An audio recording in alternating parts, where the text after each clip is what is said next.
What's happening, my people? It's Cast Sports again, back for another afternoon with the family. That's right. You know what time it is. If it's Monday through Friday, 2 p.m., it's the Box Historian, bringing you all that boxing history. Boxing is the greatest sport of them all. That's why we love it. Can't get enough of it. Miss Cass, the drunk Irishman. Salute to everyone, and welcome to another episode of Cass Sports, the Box Historian. Today, boxing around the world, Afghanistan. Boxing around the world, Afghanistan. Excuse me. How's the family today? Excuse my tardiness. Was out and about a little bit, got back late, but here we are. Okay, yeah, we start the new series today. We did the boxing in the States, went through every state in the United States and did a history of boxing and other things concerning boxing, significant events concerning boxing in the States and some boxers from each state. So now we're going to go around the world. Not every country, but most of them. We got Afghanistan today. We're going to look at a little history of boxing in Afghanistan and some other things concerning boxing in Afghanistan and a few boxers from Afghanistan. Okay, it's Thursday, late in this big week of boxing history. The weekly profile tomorrow is the first Friday in the month, so it's going to be an active boxer. Gervonta Tank Davis is the profile tomorrow. Okay, but start out today as usual with the highlights of boxing history. Today, we are down to the final division, strawweight, minimum weight, whatever you want to call it, 105 pounders. The top 10 best fighters all time at strawweight, 105. Let's get into that.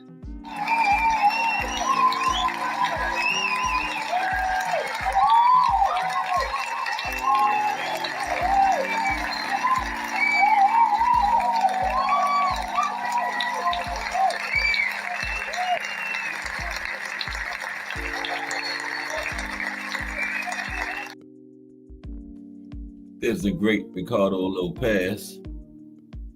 You know he's going to be the top strawweight of all time. Not even arguable. Mr. 51-0, one draw. That's Rosendo Alvarez. Gave him his toughest two fights. Rosendo Alvarez gave him his draw, and then in the rematch, Rosendo got a split decision. I've heard some people say he won it. One judge thought so. So, you know, Ricardo had his close calls with that man right there. But let's look at it. The top 10 strawweights of all time. And after this, we're going to go back to heavyweight and start with the top 10 active boxers in every division, come all the way back down again. So let's look at the top 10 strawweights in boxing history. Okay, number one is Mr. 51-0 himself, Ricardo Lopez. Widely considered the greatest strawweight of all time, Lopez retired undefeated with a record of 51 wins, no losses, one draw, 38 knockouts, and was a dominant champion for nearly a decade with 22 title defenses at strawweight. Lopez is praised for his technical prowess, ring smarts, power, and toughness. He's even been compared to Floyd Mayweather Jr. for his technical skills. Ricardo Lopez, Mr. 51-0, number one at strawweight, 105. Mike Mazik is in the building. What's up, Mike? How are you today? Down to the final weight class, strawweight, 105, top 10. Number one was Ricardo Lopez. Salute, Mike Mazik. Okay, number two at strawweight is Ivan Calderon. Known for his exceptional boxing skills and elusiveness, Calderon was a dominant force at strawweight. After Ricardo Lopez's reign, Calderon made 11 defenses of the WBC strawweight title. Yvonne Calderon. Number 3, Rosendo Alvarez. That's the man that gave Ricardo Lopez all that trouble. Gave him his draw, and one judge thought Rosendo won the second fight. Ricardo got a split decision. Rosendo Alvarez, a skilled and tenacious boxer who nearly defeated Ricardo Lopez twice. Alvarez was a strong WBA champion with 5 defenses of the title. Number 4, Chana Porpayan, a slick boxing Thai fighter who held the WBA title twice and consistently faced tough competition. Number 5, Ratanapal Vorapin, a powerful southpaw, IBF champion with 18 defenses. Number 6, Zulani Patello, an athletic South African who defeated Saul Vorapin to win the IBF strawweight title. Number 7, Yutaka Naida, a clever Japanese boxer who held the WBA strawweight title for a significant period. Number 8, Eagle Kayawa, a Thai bond fighter known for his aggressive style and exciting fights. Number 9, Oledon Sisamerchai, a highly skilled counterpuncher who held the WBC title for several years. And rounding out the top 10 strawweights, what's up, Al Booker? How are you today? Finishing up the highlights of boxing history today, final division 105 strawweights. And at number 10 is Jose Antonio Aguirre, a Mexican boxer who held the WBC title and had a strong reign in the early 2000s. And there you have it, top 10 strawweights of all time. Now we're going to look at Afghanistan, boxing around the world. Starting a new series today. Okay? This is partly brought to you by Define RD1. We talked about it, kind of put the idea in my head. Excuse me for 1 second. Please. This light over here. Oh, my goodness. Okay.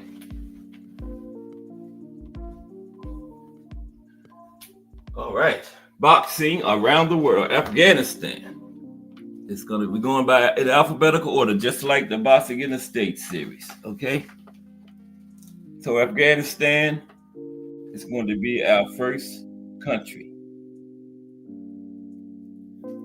But how's everybody? It's Thursday. Almost back to the weekend again. This week's going by like days.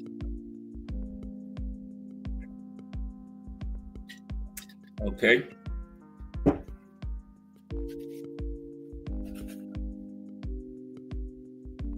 Now, boxing in Afghanistan has a relatively recent but noteworthy history, marked by both triumphs and challenges, particularly concerning the participation of women in the sport. Now, key moments in Afghan boxing history.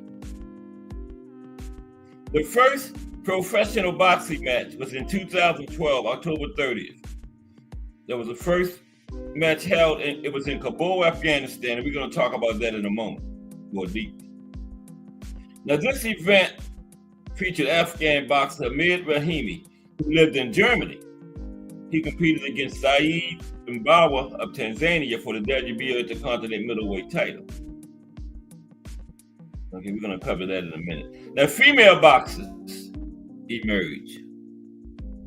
Afghan women have also made strides in boxing, despite facing significant societal and cultural obstacles. Sadaf Rahimi became the first female boxer from Afghanistan to be invited to the Olympics in London 2012, and the first female boxer on the Afghan national team. Now, the documentary, The Boxing Girls of Kabul, highlights the struggles and aspirations of young Afghan women boxers aiming for international recognition. And that's a good documentary. Get a chance, check it out. It's called The Boxing Girls of Kabul. I watched it yesterday. Pretty good. Yeah. Started to include it today, but no.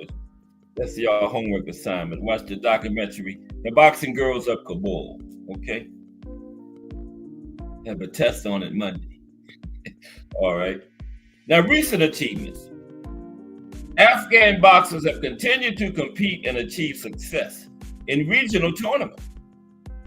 In 2024, Afghanistan reached a fantastic and historic result in the ASBC Asian U22 and Youth Boxing Championships, with Qais Alizada reaching the finals and others securing silver and bronze medals. In May 2025, Afghan boxers won 5 medals, 3 bronze, 2 silver at the Asian Boxing Championships. Now let's talk about some challenges faced by Afghan boxers. Political instability. You know, the country is a mess. The volatile political situation and the return of the Taliban have created an uncertain environment for athletes. We're going to get into that deeper too during the show. Safety concerns. Female boxers in particular face threats and harassment, leading some to seek refuge abroad. Yeah, they have to leave the country. We're going to talk about one young lady. She lives in Germany. You know, she was in Afghanistan, but, you know, her family felt when the Taliban took back over. We're going to get into it that, you know, she was in danger, so she left the country.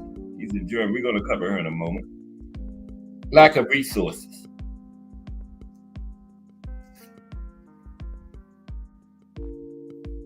Lack of resources.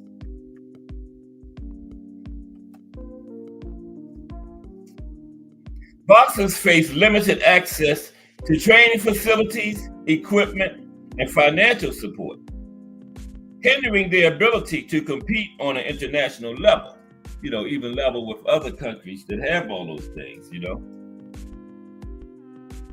Now, despite these challenges, the history of boxing in Afghanistan shows a spirit of resilience and determination among its athletes, particularly women, who are striving to pursue their passion and represent their country on the global stage. Okay?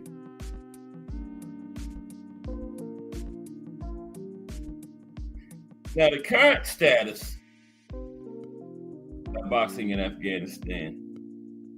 The Taliban's return to power in Afghanistan in 2021 has significantly impacted sports, particularly for women, and boxing is no exception.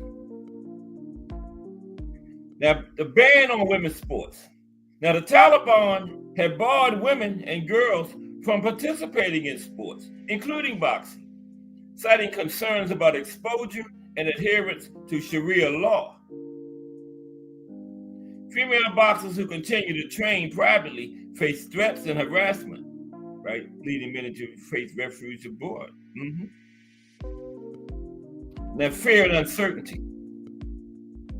With the Taliban taking back over, a lot of people are scared to, you know, publicly, especially the females, box and participate in other sports because they might be arrested, or their father. Sometimes they catch the women doing something they don't like, they will arrest the father, right?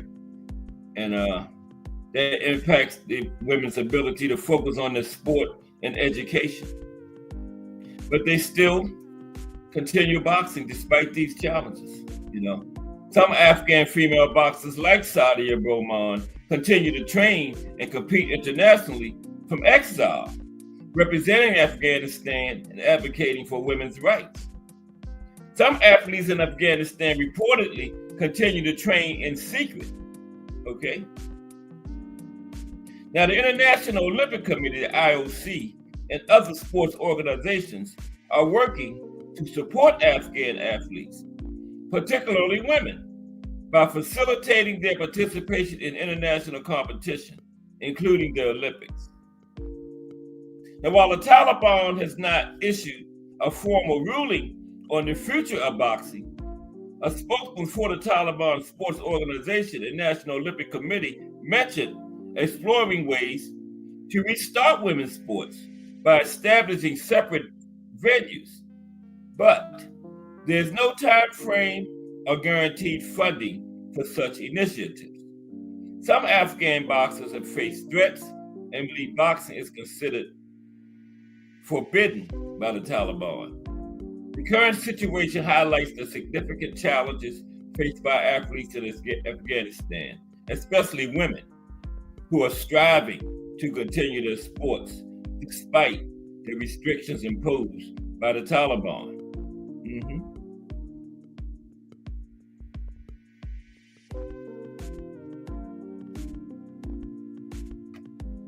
Now, what are the long-term prospects for Afghan athletics under the Taliban rule?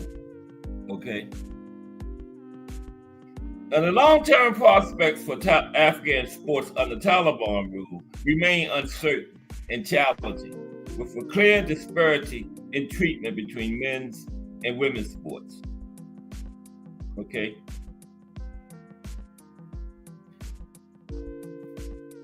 They have a ban on, like I was saying before, the Taliban has effectively banned women and girls from participating in sports, severely limiting opportunities and forcing many athletes into exile.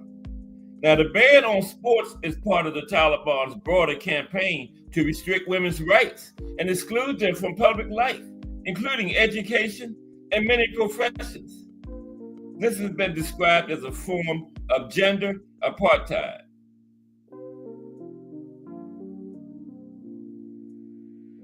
Now, the Taliban are reportedly using sports, particularly cricket, to gain international recognition and legitimacy while restricting women's participation. But there's a glimmer of hope amid the international efforts, like we just talked about. The international organizations and sports bodies like the IOC are working to support Afghan athletes in exile, helping them to continue their training and compete in international events. And Nobel laureate Malala Yousafzai, wait a minute, I'm gonna put her name in there. I don't know what this lady's name is.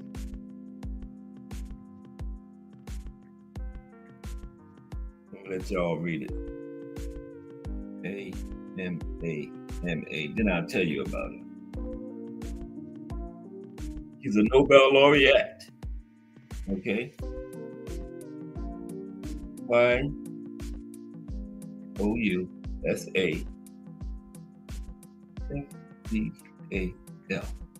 Her. That lady right there. Big Block. What's up, Big Block? Salute. Good to see you today.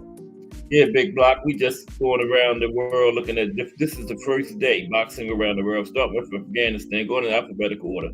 We did every state in the United States. Took us a year. We just finished up last week with Wyoming. So boxing around the world. Afghanistan, but salute Big Block. And that lady right there and other activists are advocating for the rights of Afghan women athletes and urging international sports organizations to take action against the Taliban's discriminatory policies. Now, the IOC has taken steps to ensure a gender equal team representing Afghanistan at the next Olympics, a symbolic move to highlight the potential for inclusion and challenge the Taliban's policies. Now, the long-term future of sports in Afghanistan hinges on the Taliban's willingness to allow women and girls to participate freely and safely. While there is some international pressure and support for Afghan athletes, the Taliban's current policies pose a significant obstacle to the development and growth of sports in the country, especially for women. The ongoing struggle for women's rights in Afghanistan is inextricably linked to the future of sports in the country. Okay, so now I wanted to talk about the first professional fight ever held in Afghanistan. Okay, the first professional boxing fight ever held in Afghanistan. We're between those two right there. Let's talk about it. Okay, it was in 2012. And I got like 8 boxers from Afghanistan too. Sure do. But it's Thursday. We are late in the week. Big week of boxing history. Headed for the weekend. And tomorrow is the life and career of Gervonta Tank Davis. Come on, man. We're going to get it going in a moment. Let me start over.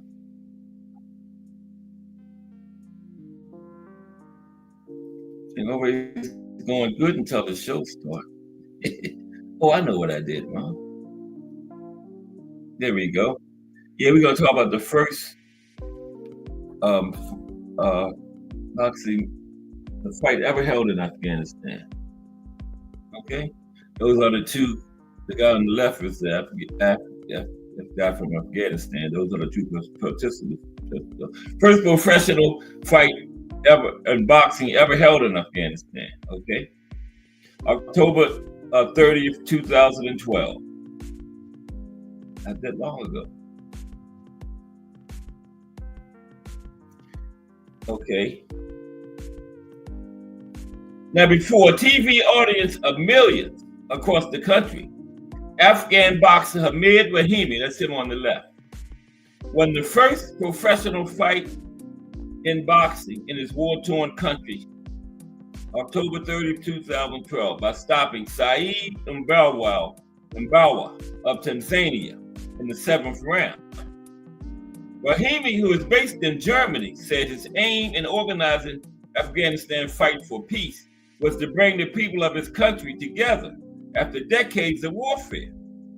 Okay? Now, several hundred spectators watched the fight live in a large hall in the capital, Kabul, cheering wildly when Rahimi won the vacant WBO Intercontinental middleweight title, even a title on the line, WBO Intercontinental middleweight title, right? Now, Mbawa of Tanzania was unable to continue because of a shoulder injury. Crush the legend in the building. What's up, Crush? Starting boxing around the world. Afghanistan. Going through the countries in alphabetical order. Let's salute Crush. Mondays through Fridays, 6:30 a.m. Crush the legend. Okay. Yeah, we talking about the first fight ever held in Afghanistan, October 30th, 2012. The Afghan won. That's him on the left. His name was, what was his name again? Anybody remember? Hamid Rahimi. Before the guy from Tanzania named Saeed Mbawa. And it was for the WBO Intercontinental middleweight title. A title was on the line. And Mbawa was unable to continue because of a shoulder injury after the 7th round. Okay.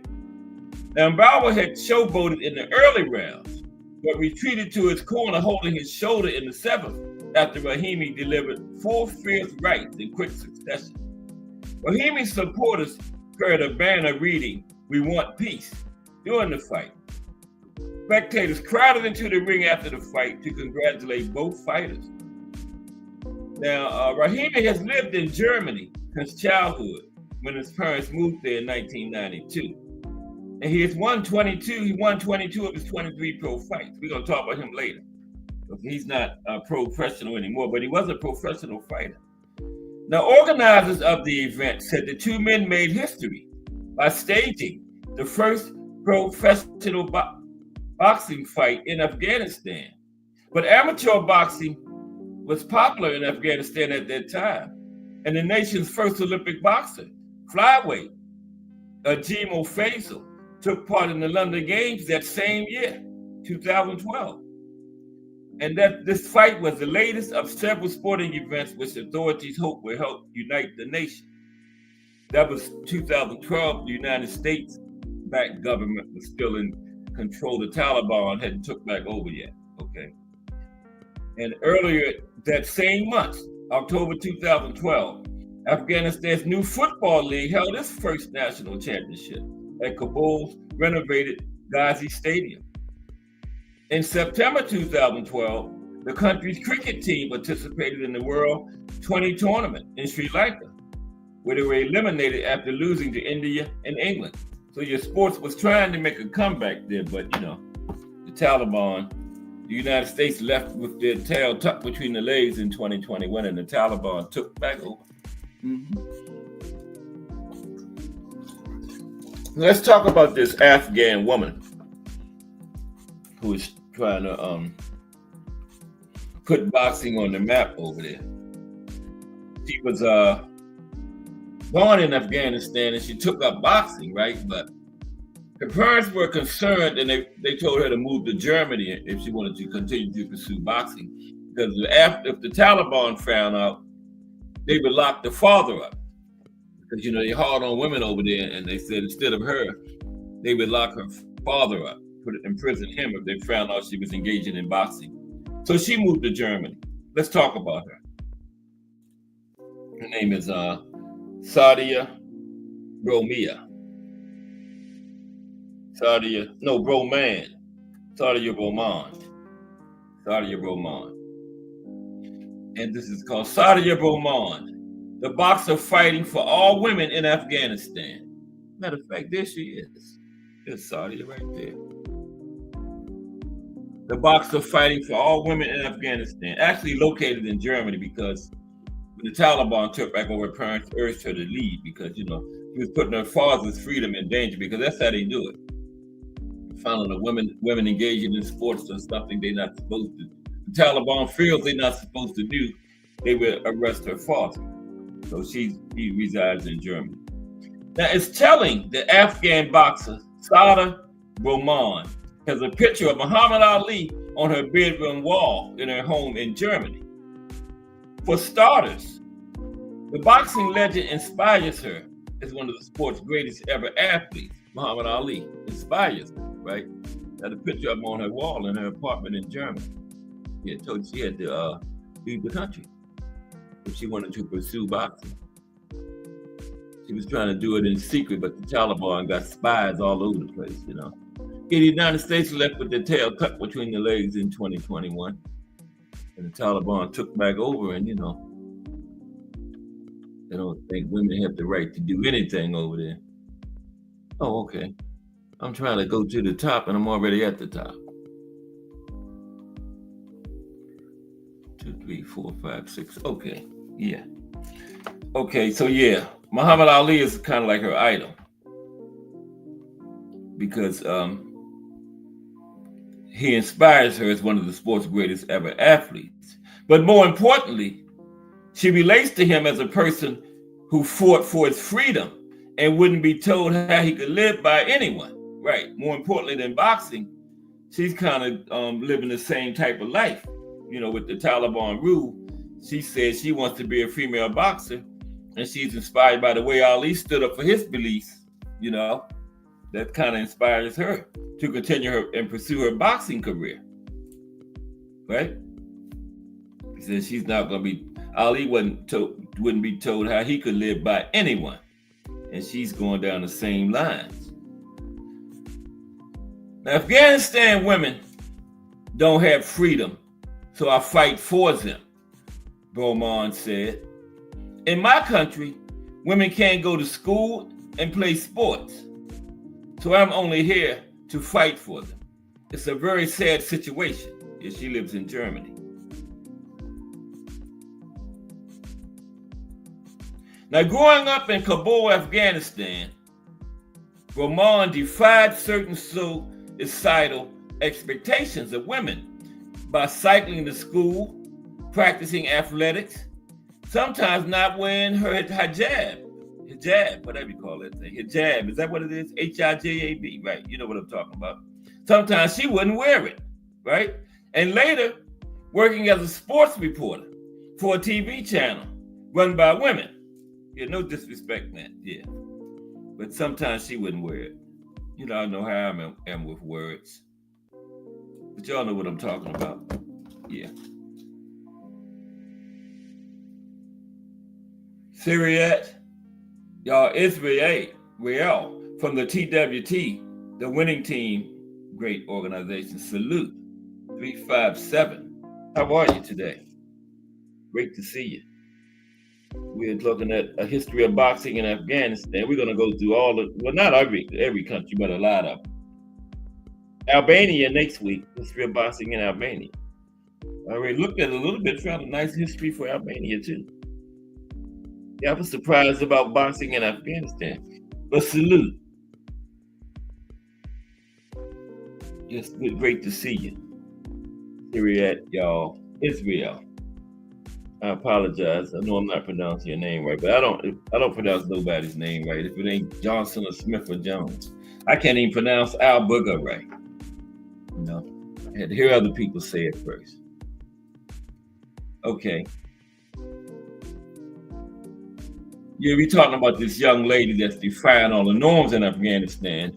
She had to relocate to Germany so she wouldn't put her family in danger when the Taliban took back over, okay? Now, she's a free spirit, and she had hoped to qualify for the Olympic Games in Rio in 2016 as a sprinter, and following the footsteps of compatriot Rohala Nikpai, who won 2 Taekwondo bronze medals in the nation's only Olympic medals at the 2008 and 2012 Games. Those are the only medals the nation has ever won, okay? But she was asked to travel to Brazil as a coach instead, right? It's just how they are over there. They didn't think a woman should compete. But she knew her sport and was so good at her sport, they still wanted her to go as a coach.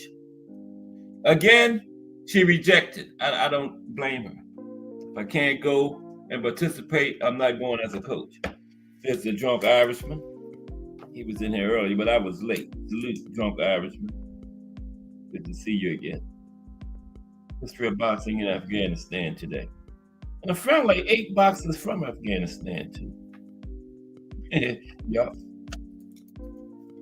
Okay, next week is Albania. Going around the world. But she rejected the notion that her dreams could be curtailed.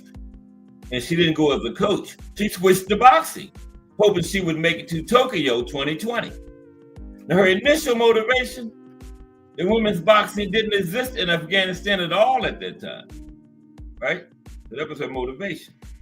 But while Beaumont's parents were willing to accept some aspects of their daughter's rebellious streak and a sporting participation on the track, getting into the boxing ring was a step too far.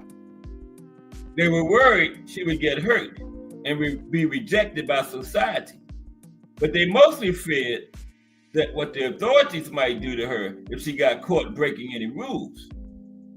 But she trained in secret, right? Even hid it from her parents. But fearing for her life, she made the tough decision to leave Afghanistan before the Taliban's reinstatement, and she began a new life in Berlin, Germany. Okay, because when the Taliban took back over, you know how they are.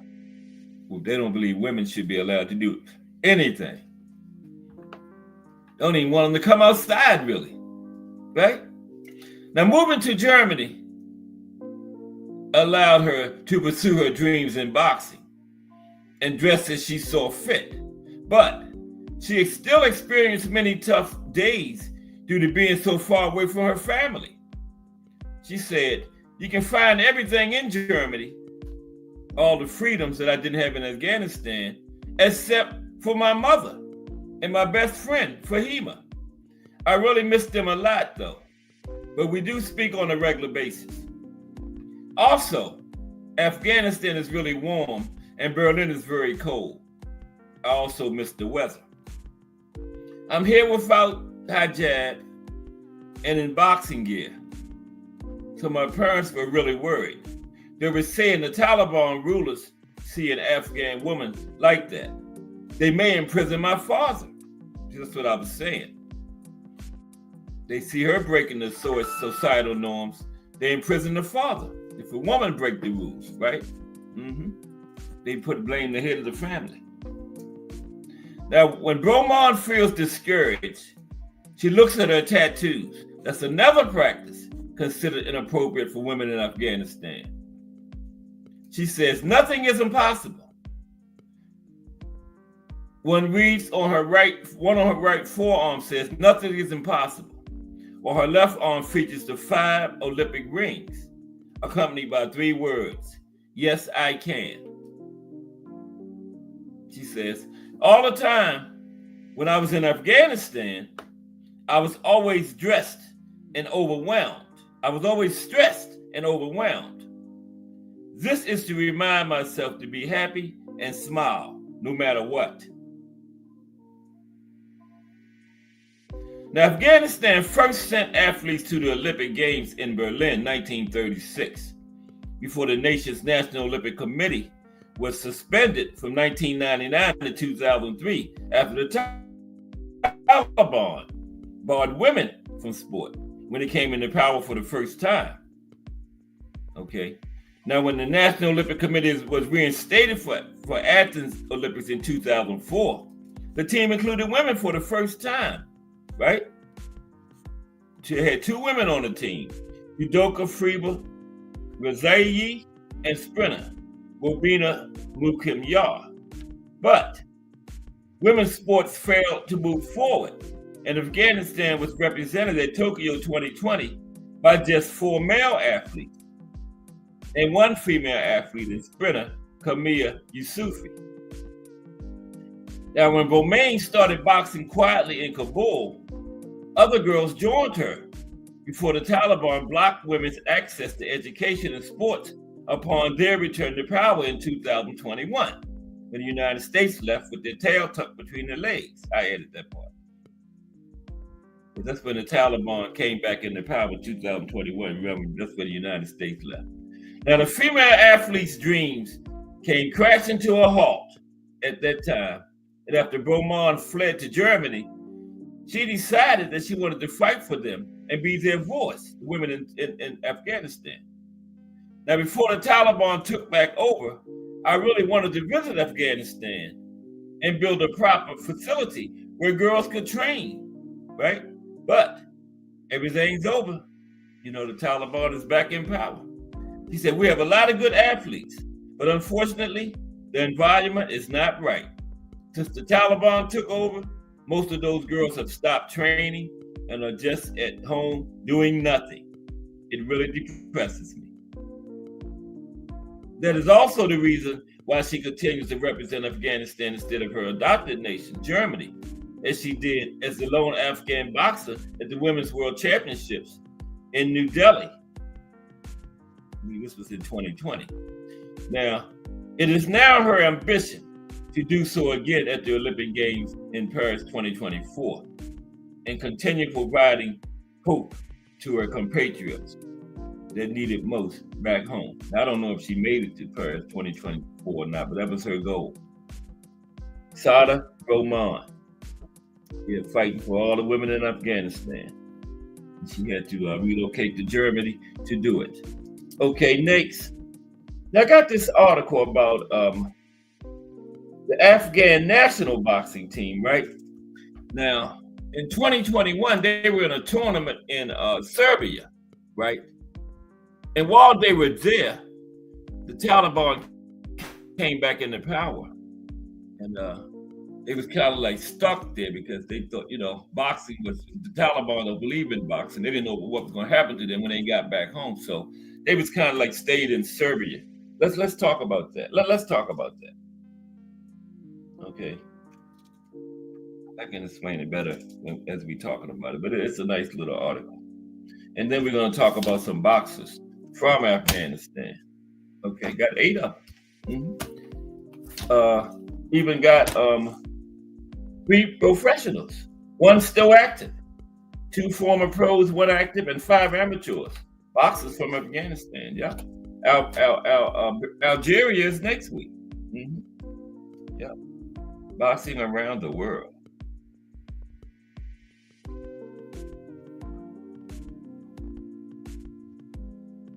I still don't find that article about the Olympics, but I'm going to find it. Okay, about world boxing taking over as the governing body for boxing in the Olympics. So there will be boxing in the Olympics in 2028, but it was on the ropes for a minute there. Now, the Afghan national boxing team on the ropes after fleeing Taliban rule. Okay, there they are. On the ropes after fleeing Taliban rule. Hariat says, what country outside of America produces good, solid fighters? Mexico, Puerto Rico, Cuba.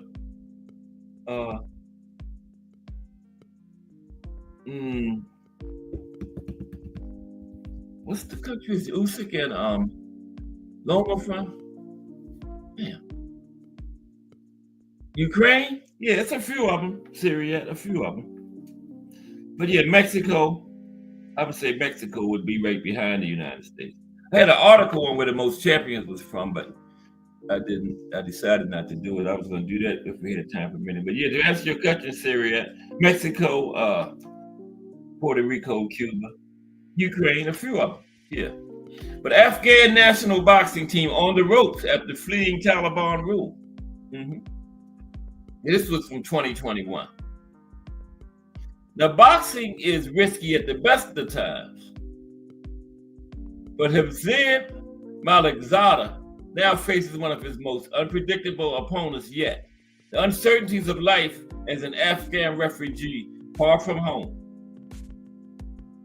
Just 19 years old, the lightweight amateur boxing champ of Afghanistan is stuck in Serbia following his team's decision to not return home after competing at the International Boxing Association's World Championships in Belgrade. In the weeks since the tournament, Malikzada and the members of the Afghan national boxing team have been bouncing between hotels while finding the occasional gym to train in.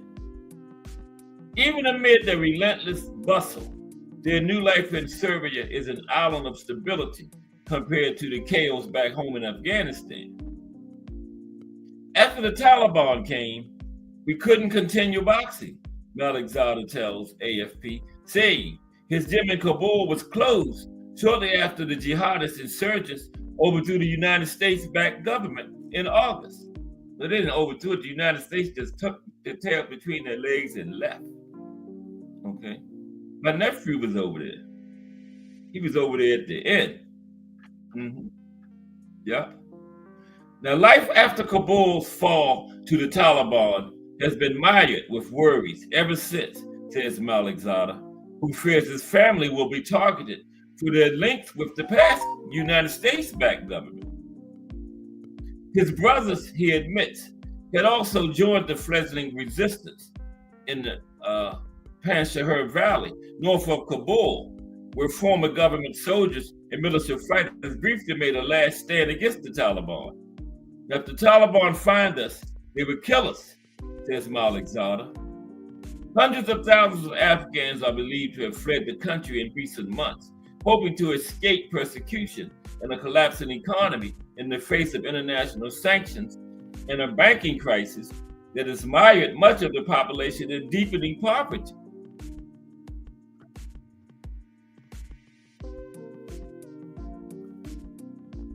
Fighting on. Like most of the Afghan national boxing team, 11 of whom are now in Serbia, along with 2 officials, Malikzada's life has been overshadowed by the conflict that followed the United States invasion of Afghanistan in 2001. Boxing offered a rare refuge during the dark days of the war, when waves of suicide bombers ravaged Kabul, and rampant crime and the threat of being kidnapped kept the population on edge.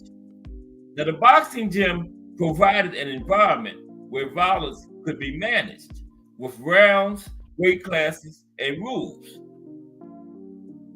Training partners became close friends, helping to release stress through sparring sessions. Boxing refreshed our minds, our bodies, and also our health, explains Tawfiqullah Suleimani, a 20-year-old heavyweight that's on the national team. After the Taliban took power, Suleimani and other boxers kept training in secret, hiding gear in bags as they moved in between discrete locations to practice. Now, running on little sleep after days of travel, the team arrived in Serbia in time to cut weight and compete, achieving good results despite the stressful sojourn. We didn't sleep, but we did a good performance every day, says Wahidullah Hamidi, the Secretary General of the Afghan Boxing Federation. Now, much of the responsibility for the team's future now falls on Hamidi's shoulders. Okay.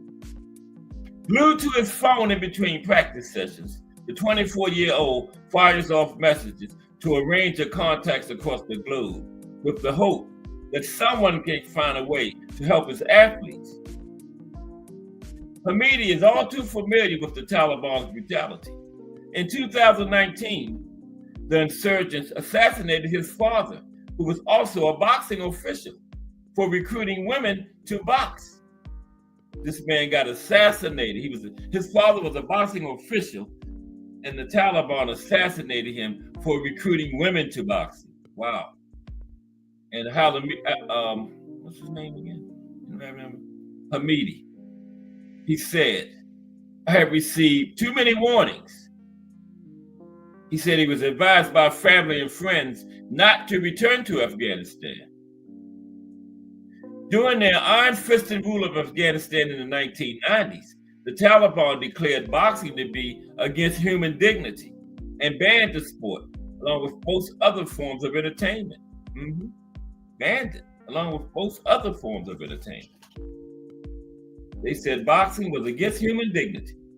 The Taliban have yet to make a formal ruling on boxing's future, but have sought to promote a number of sports since taking power, especially the country's national cricket team.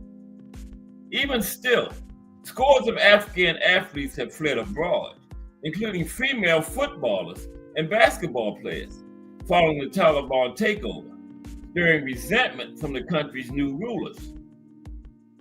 I expect the heads of all federations who are still abroad as a result of propaganda and rumors that they return to their country and live together with us, said Nazar Mohammed, the Taliban-appointed director for physical education and sports, during a speech in Kabul last month. He lied. They go back, they're going to get assassinated. They assassinated this guy's on the boxing team's father for recruiting women to boxing. They would be crazy to go back, right? This guy talking about the honor of every athlete is in his own country. But for the boxers mired in limbo in Serbia, life outside of Afghanistan is far from ideal. This is a painful story, says Hamidi. Nobody wants to leave their motherland. Okay, so yeah, that was 2021. I don't know how that was resolved or if they ever went back. I know the Taliban is still in control over there in Afghanistan. But let's look at some boxers from Afghanistan now. Some boxers from Afghanistan.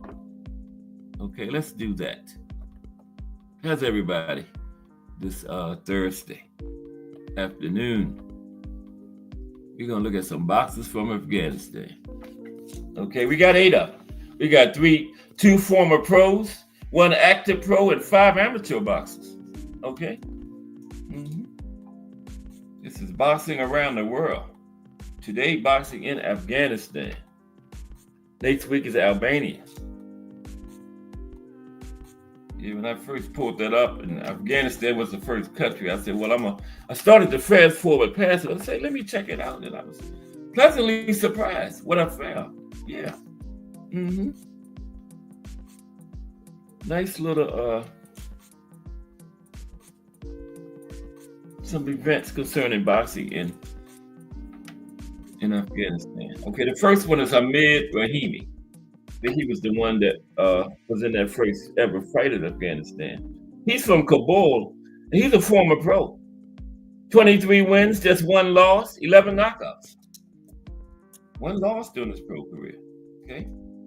Hamid Rahimi is a boxer from Kabul, Afghanistan. He is an ethnic Hazara who lives in Germany. In February 2012, he won the New World Boxing Union Championship by defeating his Belarusian rival in Hamburg. He also holds dual German citizenship, and he won the first ever boxing fight in Afghanistan. Hamid Rahimi. Next is Sadaf Rahimi. No relation. Well, how would I know? I don't know. These people will that Afghanistan, I'm talking about no relation. How in the world would I know whether they're related? Could be brother and sister. She's a female. Sadaf Rahimi, amateur. Sadaf Rahimi is an Afghan boxer. She was the first Afghan female boxer to be invited to the 2012 London Olympics and the first female boxer on Afghanistan's national boxing team. Sadaf Rahimi. Here we go. The next one is, that ain't too bad. Bashamal Sultani. That's right. Bashamal Sultani. All you got to do is syllabalize them out. That's all. Bashamal Sultani. What happened? Wait a minute. Try that again. Don't do that again. Here we go. Bashamal Sultani is an Afghan Olympic athlete who competed in boxing in the 2004 Summer Olympics in Athens, Greece. He was invited to participate by the International Olympic Committee. He lost his first round fight in the welterweight category to Mohammed Haikal of Egypt on points, 40-12. Wow, he got the brakes beat off of him, 40-12. Woo. Okay, next, Ajamal Faisal.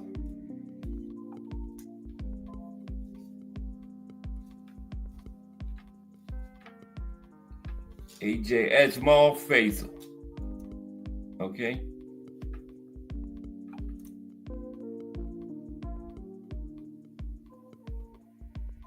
Ajamal Faisal is an Afghan boxer. Faisal competed at the 2012 Summer Olympics, representing Afghanistan in the men's flyweight division. He was defeated in the round of 32 by Francis Nordine Wibeli, 22-9. Okay.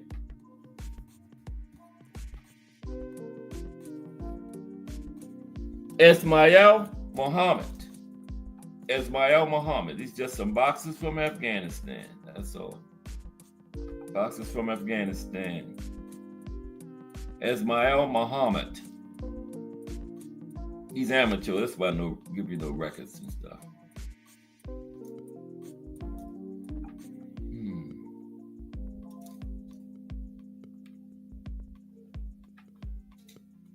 Okay. Ismail Muhammad. There we go. Found him yesterday. Oh my goodness. Let me try this again. Bear with me, please. Yes, M-A-I-L. Afghan boxer.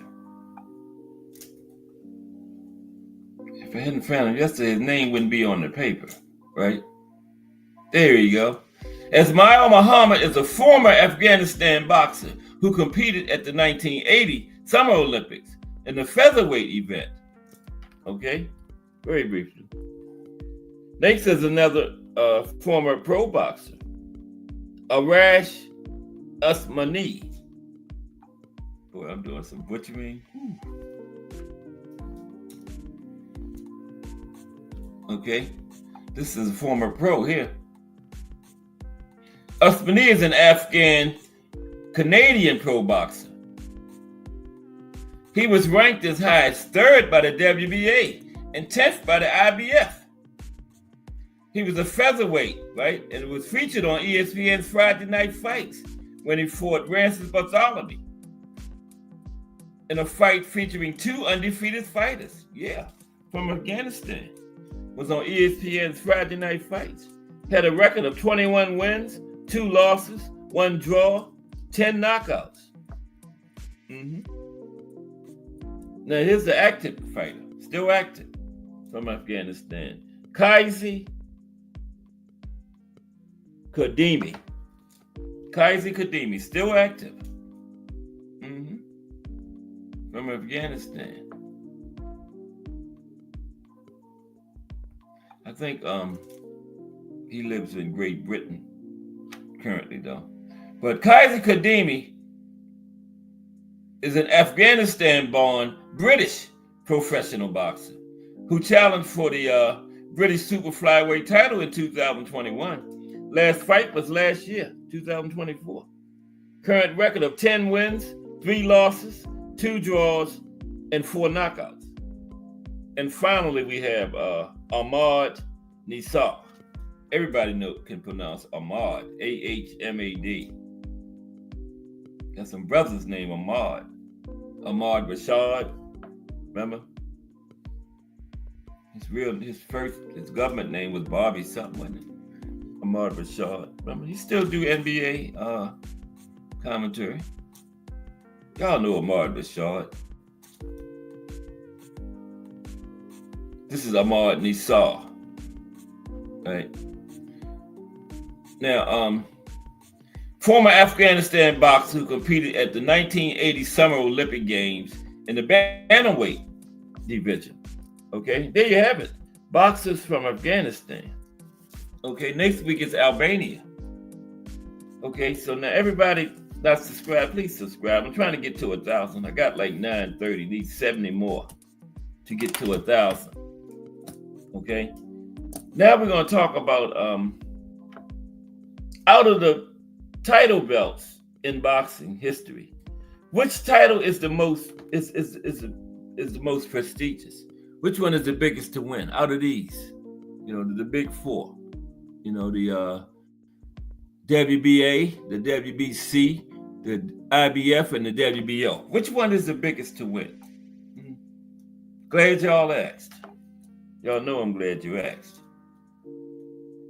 Which is the most prestigious? WBC? WBA was first, right? So let's check that out. Okay.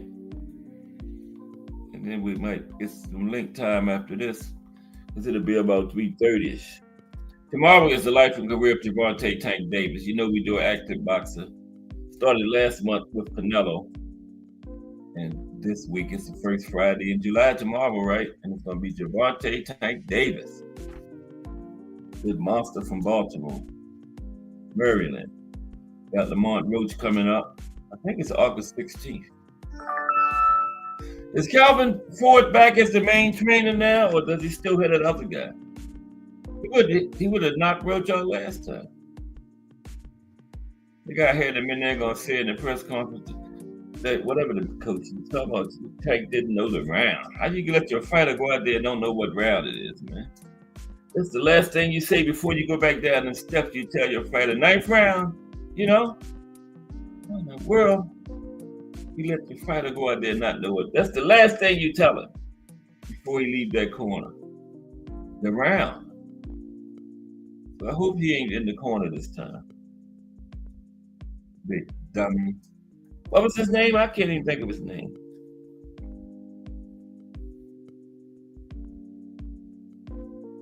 Yeah, which is the most prestigious of these belts?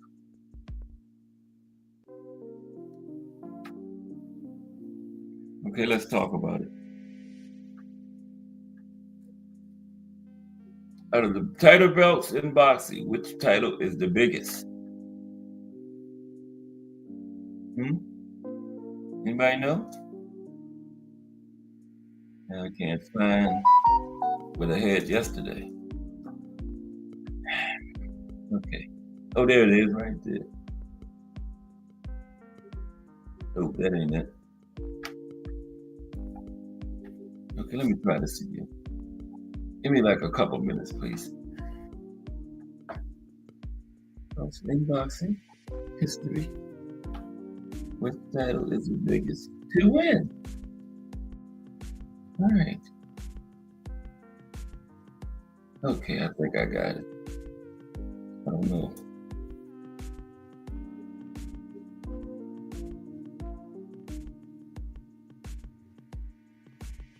Nope, that's not it. But I got something. What else? Something a little bit.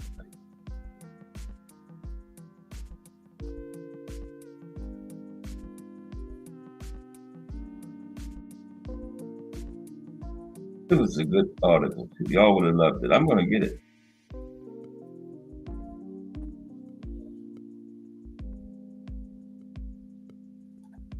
Okay, this might be it. Okay, let's look at this one. Okay. Now, why are there so many different boxing titles? Which heavyweight title is viewed as the most prestigious? Is having so many titles damaging to the sport? Now, why are there so many boxing titles? One word answer: money. Money. Which heavyweight title is viewed as the most prestigious? Well, the oldest is the WBA. Now, is having so many titles damaging to the sport? It's terribly damaging. Again, why there's so many boxing titles? Again, money. Now, the reason there's so many people trying to crown world titles is simple. In boxing, people quickly realize that if you're attracted to words world title fight to advertising for a fight, it led to more ticket sales. Now, when television came along, it got much worse. More money, more desire for more title fights. As cable advanced, the demand got even greater. And today, we have hundreds of titles as opposed to 8 as recently as 1963. Now, 4 major sanctioning organizations today issue titles. There they are, the WBA, WBC, IBF, WBO, right? 4 sanctioning organizations today issue titles. Now, the International Boxing Organization, IBO, is a 5th, but not generally recognized by the other 4, okay? Now, each of the other 4, WBC, WBA, WBO, IBF, and the IBO, trying to make it 5, charge sanctioning fees for their title fights. They also charge for their elimination fights.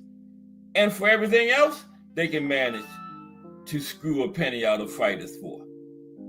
They are all allied in one form or another with certain promoters and certain television viewing options, right? None of them work well with the other sanctioning bodies, and none of the viewing platforms work well with each other either. Now, the horde of sanctioning organizations allows the horde of viewing platforms and promoters to con the public and bilk everyone out of more money. Now, you want a good example of a fine mess?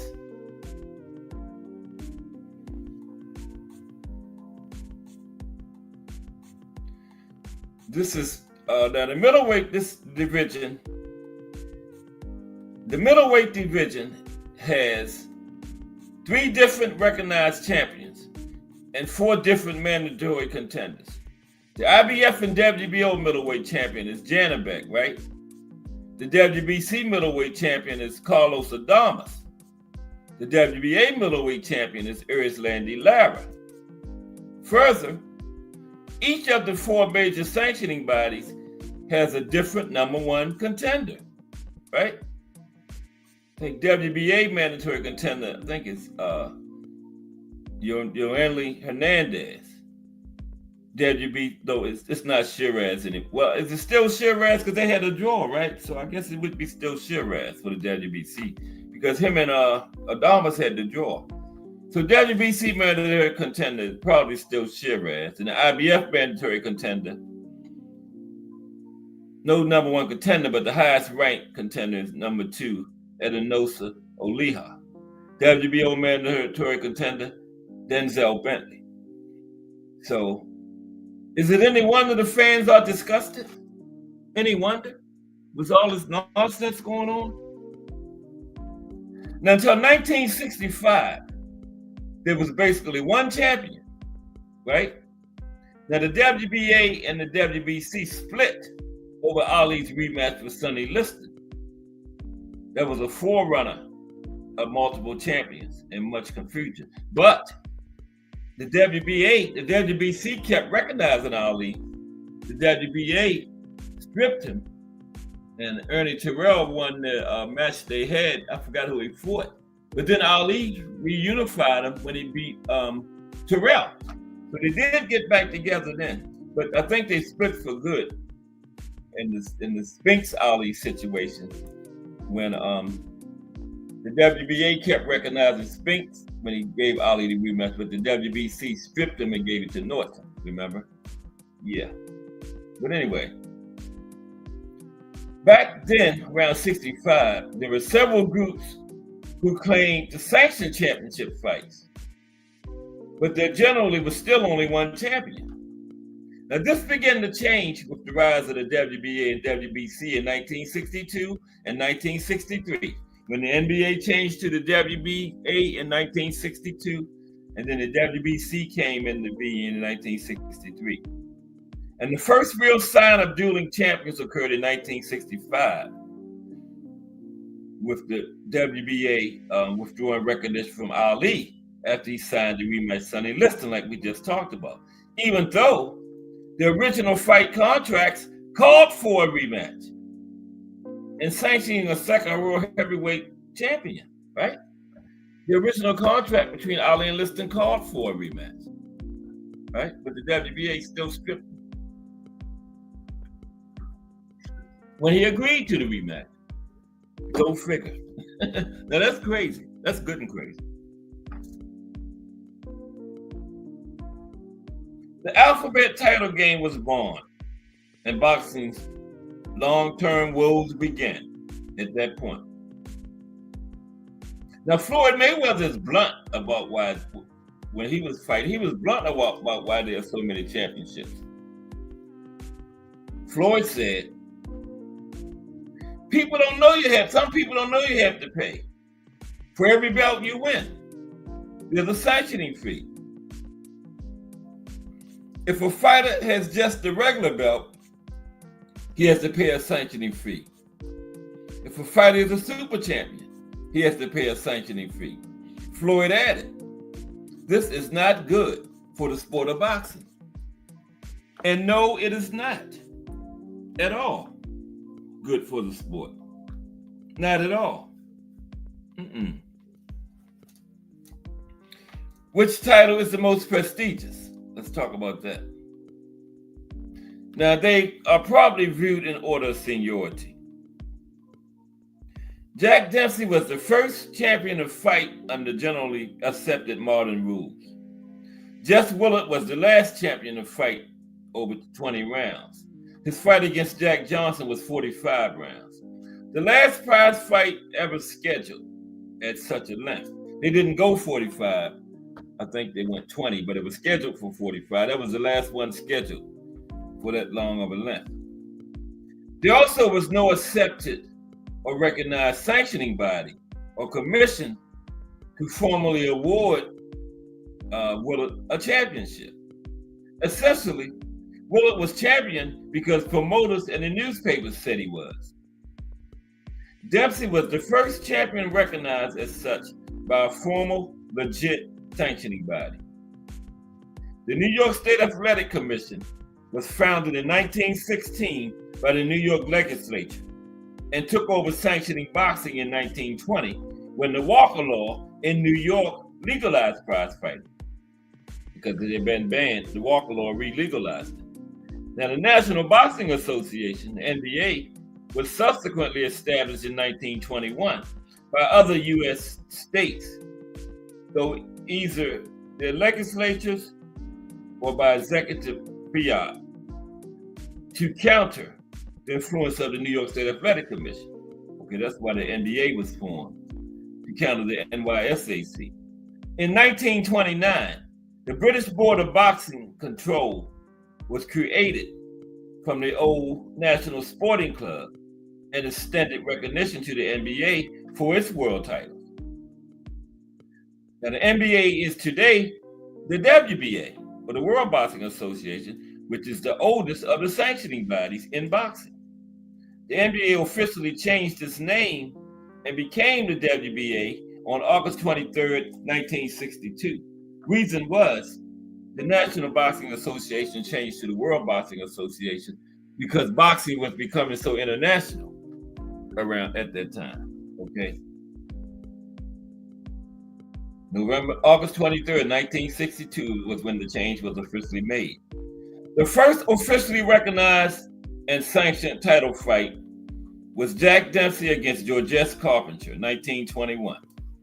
Dempsey is the first undisputed champion because he was the first champion to be accepted universally as champion, where rules were in place to force fights with mandatory contenders. Okay? That's when the first undisputed champion was Jack Dempsey, because rules were in place to force fights with mandatory contenders. Before that, they would not. Pretty much fight anybody you wanted to fight without danger of being stripped. That changed with Jack Dempsey. Now, the rise of multiple sanctioning groups and multiple belts and titles for every weight class. Let's talk about that, okay? Now, around 1970, 55 years ago, there were several groups who claimed to sanction championship fights, but there still generally was only one champion, right? I mean, like 1960, let's say 65 years ago. This began to change with the rise of the WBA and WBC in 1962 and 1963. Before that, there was only one champion, but it began to change with the rise of the WBA in 62 and the WBC in 63. And the first real sign of dueling champions occurred in 1965.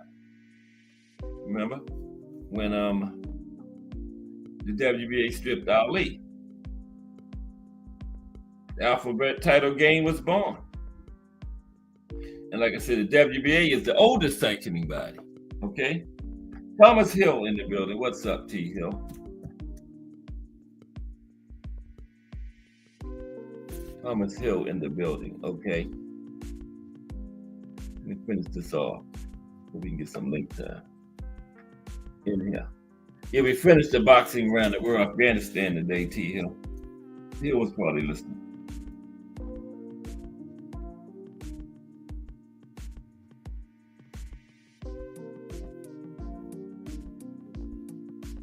Now, although the WBA was founded in the United States, today it's headquartered in Panama. And then the WBC is the next oldest sanctioning body, okay? The rival World Boxing Council, or WBC, was initially established by 11 countries: the United States, Puerto Rico, Argentina, United Kingdom, France, Mexico, the Philippines, Panama, Chile, Peru, Venezuela, and Brazil on February 14, 1963. The president of Mexico had invited those countries to form an international organization to unify all boxing commissions of the world and to control the expansion of boxing. It only took 2 years for the WBA and WBC to figure out that two champions were better than one, because each organization would be able to charge more sanctioning fees than they would for a single champion. Only took them 2 years to figure that out, right? Now, founded in Mexico City, the WBC remains headquartered in Mexico City. Now, the IBF became the third sanctioning body in 1983. Okay, 1983. There's Terry Akers, my favorite sister-in-law. What's up, Terry? How are you today? Okay, good to see you. Miss Cass, big sister, big little sister. Terry is a little short girl, a midget. No, I'm sorry. How you doing, Terry? Good to see you today. Oh man. Okay. But salute Terry Akers. All right. Where were we? Oh, the IBF. Yeah, IBF came in 1983, and then there came a third sanctioning organization to have its own champion and charge somebody else sanctioning fees, right? Because the WBA and WBC had already figured that out. Each have our separate champion. We can charge more fees. So when the IBF came in, they started out doing that. So there's a third champion. Now, the International Boxing Federation, the IBF, formerly the United States Boxing Association, the USBA, a regional championship organization, came into existence in 1983 at the WBA's annual convention held in Puerto Rico, when Robert W. Lee, president of the USBA, lost in the bid to become WBA president. So he got mad, and him and some others walked out of the convention and decided to form their own sanctioning body, the IBF, right? So they was trying to get a new president of the WBA, and Lee lost in the voting. So he got mad and walked out with some of his buddies, and they said, I ain't got to be the president of the WBA, let's form our own thing. So they formed the IBF. That's how the IBF came into being, right? And it was founded in the US. Today, the IBF is headquartered in Springfield, New Jersey. Only one in the United States, headquartered in the United States, IBF, New Jersey. Now, the WBO is the most recent sanctioning body. Last one to the party, WBO, World Boxing Organization, came into being after a group of Puerto Ricans and Dominican promoters walked out of the 1988 WBA annual convention in Venezuela over disputes regarding what rules should be applied in title fights. So they got mad over the rules and they walked out and said, we're going to form our own thing, right? So they gave us 4 sanctioning organizations with their own champions. Now, the WBO was founded in Venezuela. Today, it's headquartered in San Juan, Puerto Rico. Then we got the minor one. The main minor one is the IBO. Now, the International Boxing Organization is a 5th, but not generally recognized by the Big 4, right? The IBO was founded in 1988, and incorporated. They couldn't go to the meeting and get mad because they weren't allowed to the party. So, that's somebody where they got mad because they wasn't invited and said, I'm gonna form my own sanctioning body, the IBO, right? So, founded in Illinois in 1992. It was moved to Florida 8 years later in 1996, and it remains headquartered in Florida. So we had 2, but the major one, it's only one major headquartered in the United States, the IBF, but the IBO is headquartered in Florida. Now, the Big 4, WBA, WBC, IBF, and WBO, do not recognize the IBO for its titles. Its championships are recognized as a legitimate world title by the European Boxing Union and BoxRec, but it's not recognized by Ring Magazine. And like I said, by the Big 4. The Big 4 or Ring Magazine don't recognize the IBO, but the European Boxing Union does, okay? Define Arnie One in the building. What's up, Define Arnie One? Okay. Let's get ready to start our panel. Okay, let's see how much we got on this. But we was just talking about some sanctioning bodies and stuff, but yeah, this is at the end. Yeah, that's how we ended up with 4 main ones and the IBO as a 5th one trying to get into the party, but they won't let them in. Not yet. 5 would really be too many majors. 4 is too many. You imagine another 5th major belt? Damn. We got like 200 champions, 4 belts in each weight class. Then you got the interims and the supers and all that kind of stuff. Imagine a 5th one. Come on, man. That's too much. I'm going to drop the link in there now. But salute Define Arnie One. Yeah, we don't need, sorry, IBO. We don't need any more, man. 4 is too many. So, yeah. Keep the door locked on the IBO. What y'all think? We need a fifth sanctioning body? They need to drop a couple of the other ones. WBA, WBC was fine back in the beginning. You know? Then the man ran for WBA president and lost in the vote and got mad. So you won't let me be president of WBA, so I'm going to start my own sanctioning body. Then 1988, the other people got mad because they was arguing over the rules, so they said, well, I'm going to form my own sanctioning body. The WBO came in. Then the IBO, they wouldn't let them come to the meetings, so they said, we're going to form our own sanctioning body. Y'all won't let us come. We'll make our own. But yeah, they standing firm. Yeah, we don't need another one though, seriously. Wow. Already got too many. Floyd is right. We already got too many. You know? Put this in, see what people come up and talk about talk about this on the panel, you know? Yeah. These sanctioning bodies. Let me hurry up. How's everybody today, though? It's past hump day. It's Thursday. We got Javante Tank Davis tomorrow, life and career.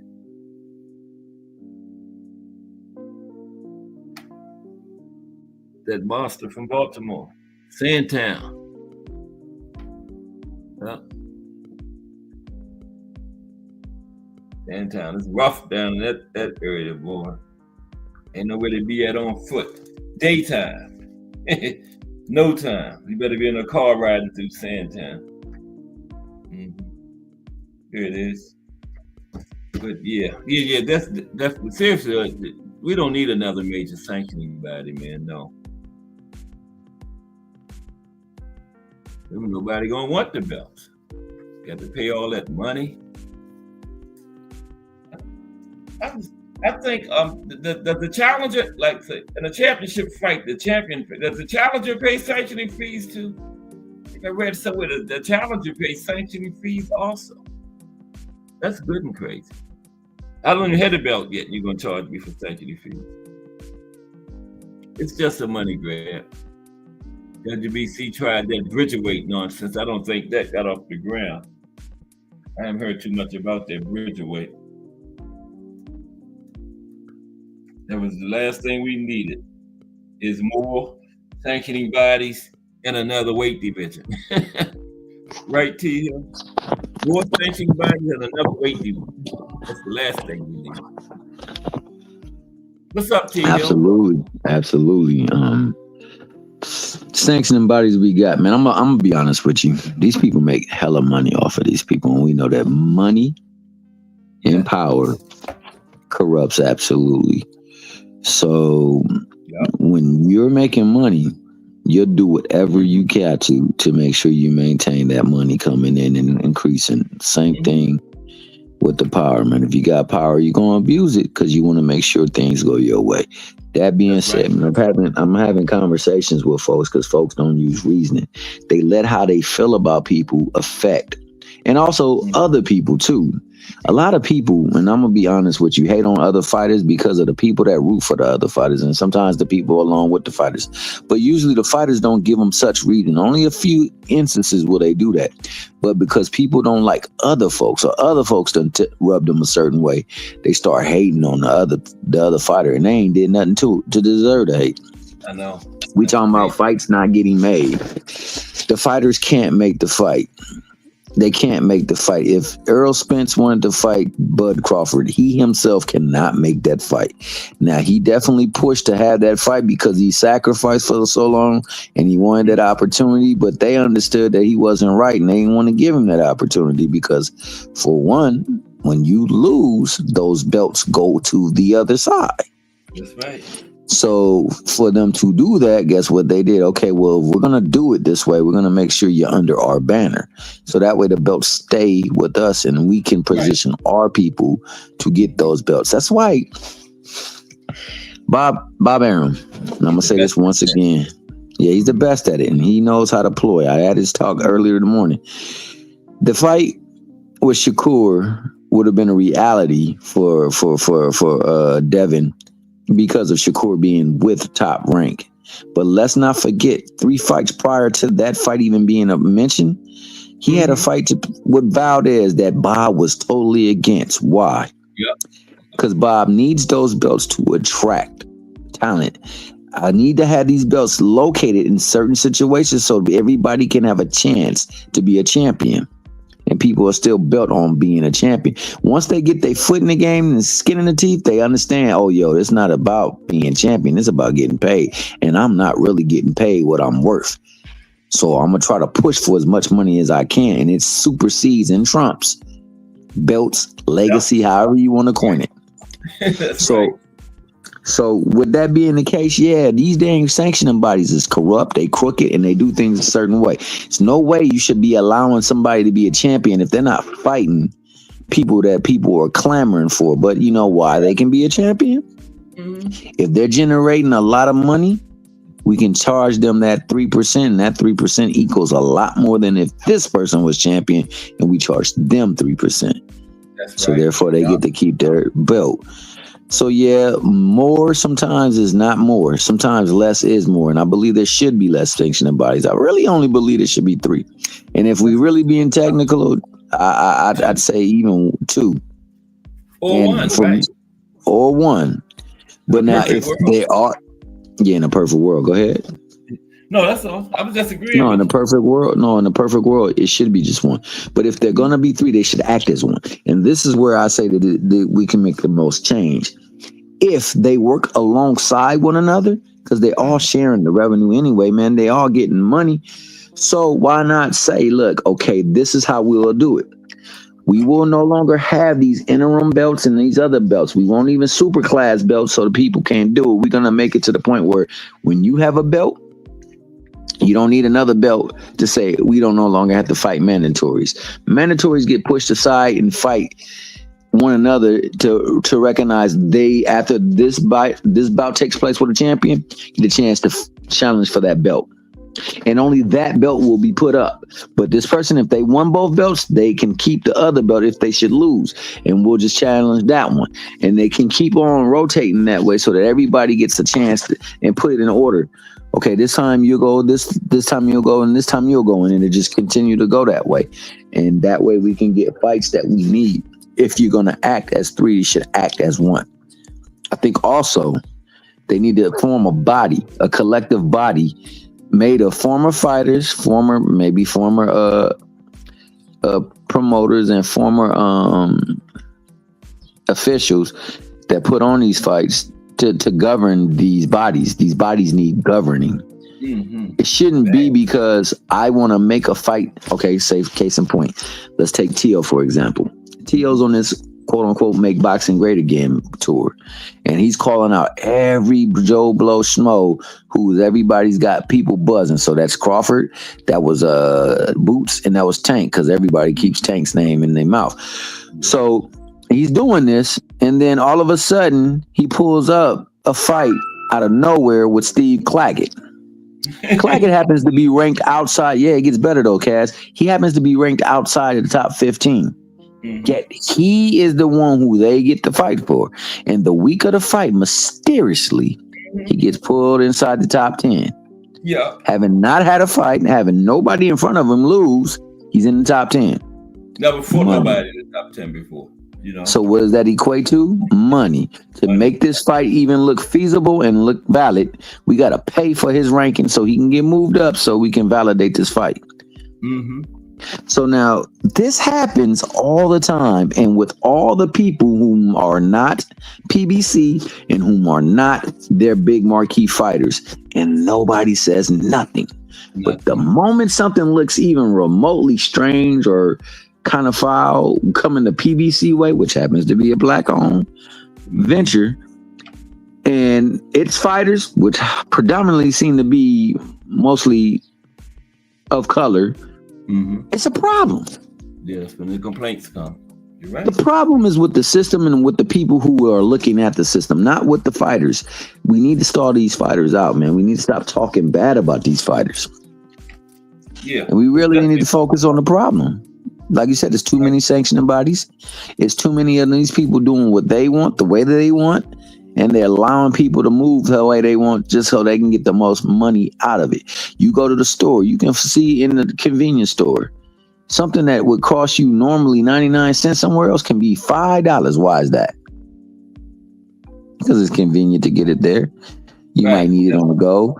So it's going to appease to you at the time when you probably need it most, so we can charge you a little bit more. And that's what they do with everything. So yeah, you right. You absolutely right. I agree that, there's too many of them. I agree that, we've had various ones come up, go back down, come up again. I mean, hell, there was the IBO. There was the NBA. The NBA Yep. turned into what? Didn't it turn into the WBA? Yeah. Yep. The WBA, the WBC, and the IBF. Of those three, I like the WBA and I like the IBF. I think the WBC is the most coveted for some odd reason, but I don't think they operate the right way. I think they really are the crooks of all the crooks. I think then the order goes to WBO, then I think it goes to IBF, and then WBA. But all of them move a certain way. So yeah, if we're not going to get less, then we should make them act as less. They should conglomerate. They should come to a conglomerization and then operate as one unit. So we will, in turn, rotate who gets the title, the shot, and if they get the shot, then they get to choose the champion that they want to go on and unify with. The people in their respective number one and number what's name will have to fight the champion of the fight that lost the belt, but for that belt that they now have the turn for, and the other belt don't have to be put up, and then we can start getting fights, bro. Because all I really want to see is the fights. That's all. Because Kaz, you know more so than anybody. You've been in an element, in an environment where you've seen people who aren't afraid to do anything. They're not afraid to mix it up. No, they're not. No. It's just the people that are putting on the fights. They have things vested in, and they don't want to lose. They don't want to lose their leverage, so to speak. So it is what it is, man. But now I digress. Sorry about that. If the fighters had control, we would be getting all these fights. We Absolutely had the curve by now a long time ago. Absolutely. That's why. Yeah, Yeah, absolutely. You're correct, because name the fighters that have had control and look at the fights that they made. Mm-hmm. So Canelo is a fighter that has control. He can make any fight that he wants to because he's got full autonomy. Whenever he pulls up, they're going to sell out. First and foremost, he's Latin. Latin people rock with him. So you're going to draw a lot of people there. They're willing to spend their money for him. You're going to draw a lot of people for them. They're going to show up. You're going to draw a lot of money for them. And on top of that, they're going to buy. Yeah, exactly. They're going to buy his fights. So he has pull to say, look, I don't want to fight this dude. I want to fight this dude. I want to fight him here. Let's get that open. Because it's Canelo, these people that have these venues know, we're going to sell this out. Mm-hmm. Open it up for him. He is the only one currently at this point in time, unless it is a Floyd Mayweather doing an exhibition and maybe a Jake Paul doing an exhibition that they're going to do this for. Nobody else has that pull. No matter what they want to say, nobody else as a boxer has that pull. Because, like a Canelo fight turns into like an event, It's there you go. There you go. It is actually more than a boxing match. It is an event. And because of that, you can stage it anywhere and people will be in an eventful mood and they will come and support. Yep. So that's why Canelo right now, currently him, I would say Jake Paul is fast approaching there if he hasn't got there. And I will also say, and I will say Floyd Mayweather still has that appeal because people still hate him. And because they hate him, they will go see him lose if they think he got a chance to lose. Even if it's an exhibition, they would still want to see him lose. Content is satisfaction of seeing I saw him lose, even if it's an exhibition to him, Yeah, exactly. So imagine him a fight with him and Pacquiao. See, now the thing is, they might be working on him, getting him back ready to fight again, so he can get a chance for another belt. If Pacquiao get that belt, they will sanction that fight, and people will show up for that because that's. What's up? Pacquiao could make more money fighting Mayweather than he would Barrios. Oh, he definitely could. Well, they're gonna make money no matter what because people want to see Pacquiao. Pacquiao's a draw. Yeah. So what's wrong Pacquiao's a with him? draw. Does So he want so to so. championship out that bad? He could make more money fighting Floyd. But look. If he can become champion, then it can make it even worth the while to fight Floyd for that championship belt. If Floyd does a fight that is sanctioned, watch the tea leaves. That will probably be in the works. And then that means they wouldn't be opposed to having your boy Barrios take a hell of a payday to go and let that belt go. Because belts don't provide for the family. Money does. Eat them. That's right. Can't live in no belt. No, because if that was the case, then may he rest in peace. But my main man, Pernell Sweet Pea Whitaker, would have had a lavish lifestyle because he was a hell of a champion and he had belts. Yep. Belts didn't pay for his existence. So I only say that because, a lot of times we give these fighters grease and we apply things to these fighters that are not so. This being the case, fights, you could just look at the way things work.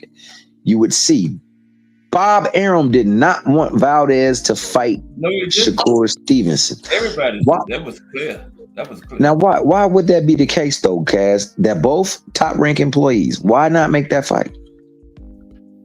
Why didn't he not want to promote that fight? Why didn't he not even show up to the promotion of the fight? Why did he only give that promotion 5 minutes? You don't believe in unifications and stuff like that, Bob. No. The only time he ever believed in a unification was for one fighter and one fighter in particular. He said that one fighter was the best fighter in all of boxing history and even better than Muhammad Ali, and that was Lomachenko. He did everything to get Lomachenko that undisputed before he retired. I sure did. He tried. So that's the only time he went against his MO. His MO, other than that, is to make sure I collect as many belts as I can and have them all held by his fighters, and they all got them talented people up underneath them. They can all vie for one of those belts. That's right. Period. Point blank. He don't like unifying the belts because then there's only one fight to make that can make you a champion. Where you have 3 roads to be a champion, or possible 4 if you got all 4. Yep, and that's attractive to the fight. Exactly. They can sell that. They can get TV time, and on top of that, they can become a champion. That's what Bob has been doing. That's why he said there was never a time, because he knew Devin's time was short with Top Rank, where they had a contract going on, because they would have made sure that fight took place. The 2 fights with Cambosis, the one with Loma. You think that if there was a check time, exactly, and people that know boxing know that Devin was squeezing himself too thin to get in that ring, and he had far exceeded his time there. So he had no more fights at 135 left in his body, unless it was going to pay him astronomically. And that's why he kept saying, the only fight that makes sense is the fight that I'll make, because I'm not about to break my body and put myself and go in there compromise for that fight. So that fight with Shakur was never an option. Never an option. But if I was Shakur, I would have taken the 25 just so you could see him. Yeah, because then he would have had to shirk and jive to get up out of that. Yep. Just like Kid Austin did. And I think they would have, T Hill. They would have got out. Oh, just like Kid Austin did. They would have done something. Yeah, because when he called Kid Austin's bluff, look, they went all the way to the promotion of the fights, and then they pulled out the day of the fight. Yeah. So it has history. It has precedence. That's what would have happened, because he could not contend with no dang Shakur being depleted like that, and it just don't make sense. Big time, and then against Shakur would have destroyed him. I say that to say this. The unification trumps the mandatory matchup. We have people right now who are clamoring for Tank and only Tank to fight all these other top threats. Well, see, this is the thing. The unification trumps it. These people who hold these belts can easily press for that fight, but they're not doing it. Why? They don't want it. They're scared. But they're not scared. They don't want to lose their belt. They don't want, and them companies don't want to lose their belts to the thing. And then on top of that, your Right. unification is taking whoever's going to pay them more. I mean, the sanctioning body is going to take whoever pays the bread. So they pay And that goes hush back, money just like they. Go ahead. go back to what you started out. It's not the fighters, right? It's never the fighters. Hmm. It's never the fighters. The promotion that we see, remember, they didn't. That was supposedly a big fight at 130. Valdez, who was perceived to be the best champion, versus Shakur, who was Yeah. perceived to be the other best. They didn't promote it. Why? Because Bob did not. He did not agree to this fight.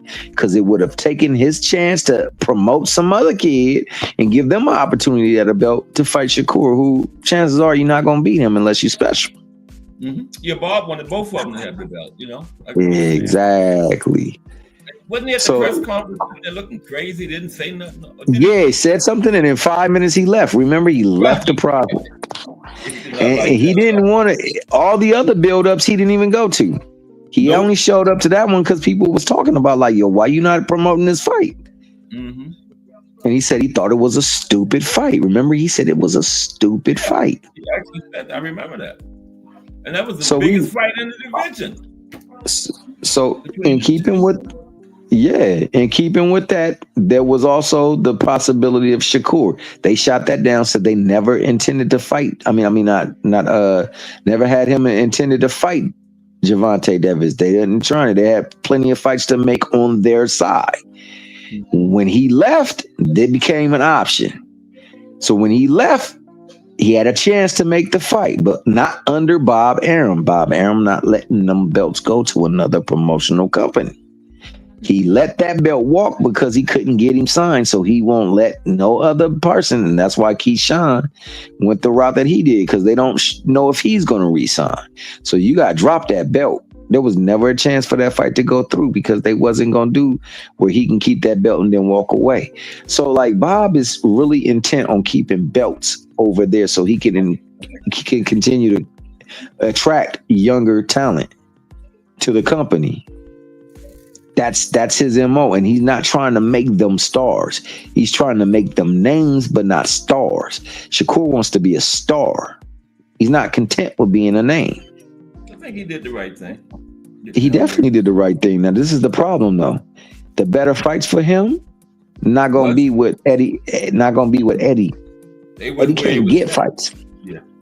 It's where he's at, or if he moves up and goes over to PBC, because there's plenty of options for him at the PBC if he goes up, but not at that part. At that part, it's still with Top Rank. Top Rank can get him the best fights. But the thing is, he knew exactly he was going nowhere fast, just like you said, because where he wanted to be was unified, undisputed, and Bob doesn't want him to be that, and he knows that firsthand. Yeah. Shakur knew that by now. He knew that in that Valdez fight that he didn't want him to be unified. That's the only reason why you don't make that fight.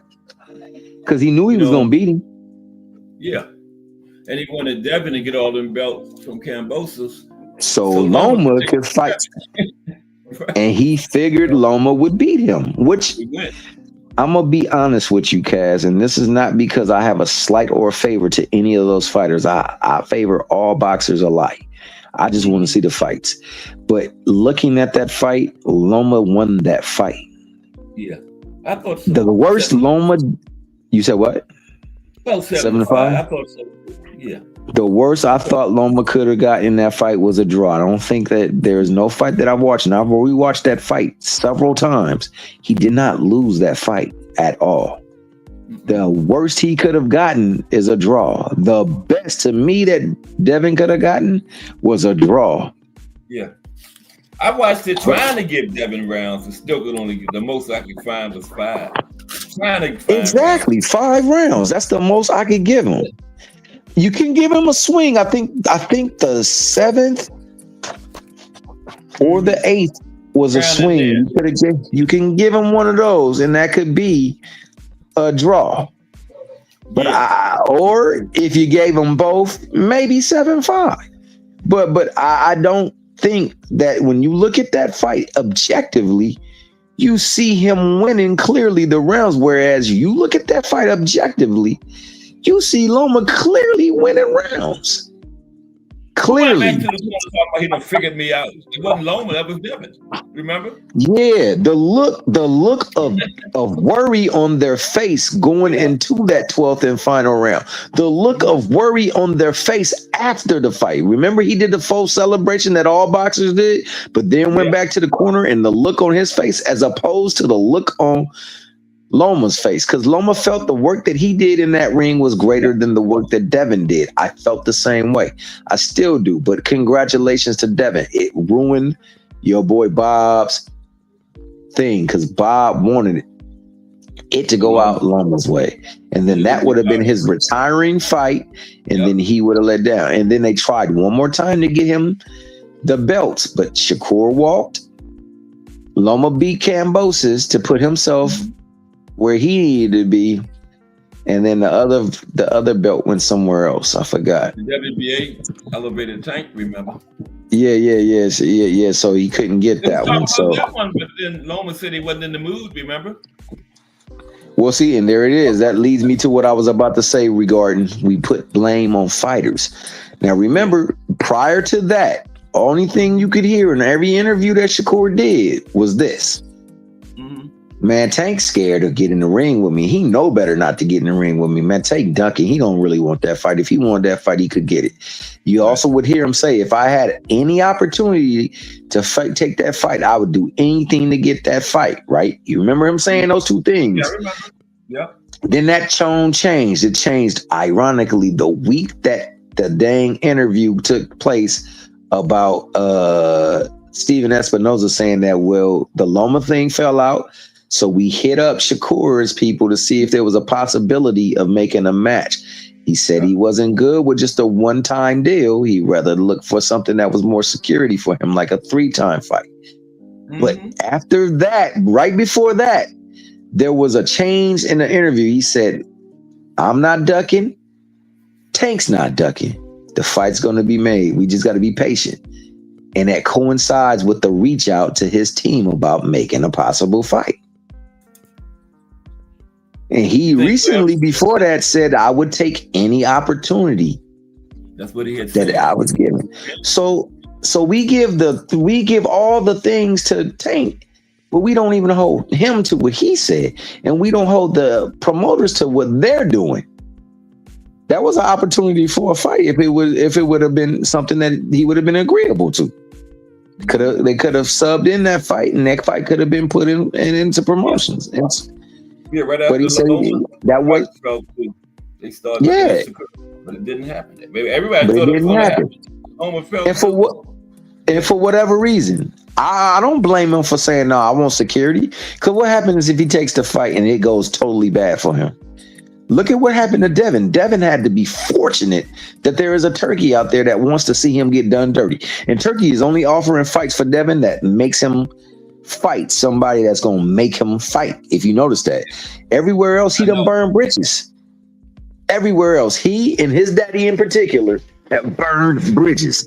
So they're not working with the Haneys the way that they used to because of their movements. Now, their movements made them undisputed, but it also ostracized them by a lot of these people that put on these fights.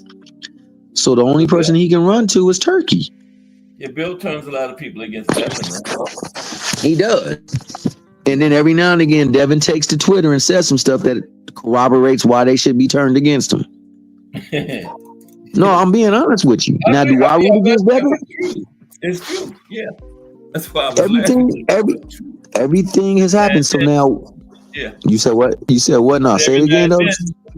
Yeah, you're right. I said every now and then he goes on there and he verifies what Bill been saying. You know, like, yeah, that's the sun. That one didn't fall far from the tree. Hey, shout out Bruce Gas, Boxing, Jazz, and more, aka Cannabis Education and Entertainment. Big Block says salute Thomas Hill. Yeah, Big Block. That's the bigger figure right there. Yeah, that's my guy. So yeah, you know, that's all I gotta say. I mean, you know, I think we gotta separate, because like Kaz, you may be around somebody or have somebody in your corner that just totally just repulses me, but I'm not gonna hold that to you unless you start doing things in like fashion to them. Then I'm Right. gonna be like, yo, bro, like you gotta watch yourself around these people because it's starting to influence you. But Yeah. if you related to them or close to them, and you've shown me nothing but goodness, I'm not gonna hold their calamity to you. Right. A lot of people, and some of the people that are quote unquote unbiased, they allow bias to come in when they feel like these other folks that are rocking with this person are coming at them sideways or doing things dirty to them. And we got to get off of that, bro. I'm not with that. I got a person who definitely disrespects the heck out of some of the fighters that I particularly rock with. And I watched them dance around their fighter in like fashion. I know people who rock with Devin. Said Devin did a master class against Ramirez, but yet Shakur ran against De Los Santos, where it looked almost similar. So how come it's one way for one and the other for another? I'm not with that. If it's the way for Devin, then the way for Shakur got to be the way for Devin, and vice versa. So we got to hold the same energy for all these fighters if we're gonna have negative energy. Because if they all walking the same way, go ahead. My One bad. thing with Tank, when he first came in with Floyd, he started getting that Floyd hate. And he has never got past that. No, he's That? never gonna get past that. He's gotten. It's too. Not just Floyd in the beginning. He still gets that. But not just Floyd though. Not just Floyd. Also Al Heyman. He gets the hate for Al Heyman because you remember Al Heyman is beating these people at their game. These people don't like that, so they pay people to go in there and sabotage, spread hate, and all kind of false innuendos towards the company. Yeah. Because they don't like the fact that he actually is moving better than they are. Remember, they're going in bankrupt for 15 straight years. Right. I was getting ready to say that. Yeah, since like 2010 or something, they've been going bankrupt and still Yeah.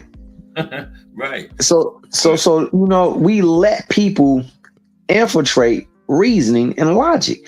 All you gotta do is look and listen and stop playing it. My favorite fighter went up in the ring and got his butt whooped. Now, I know that person that went in the ring probably shouldn't have been in the ring, but he went in the ring and he got his butt whooped. I'm not going to hate on Crawford for that. And his fans think he walk on water. I'm not going to hate on him for that.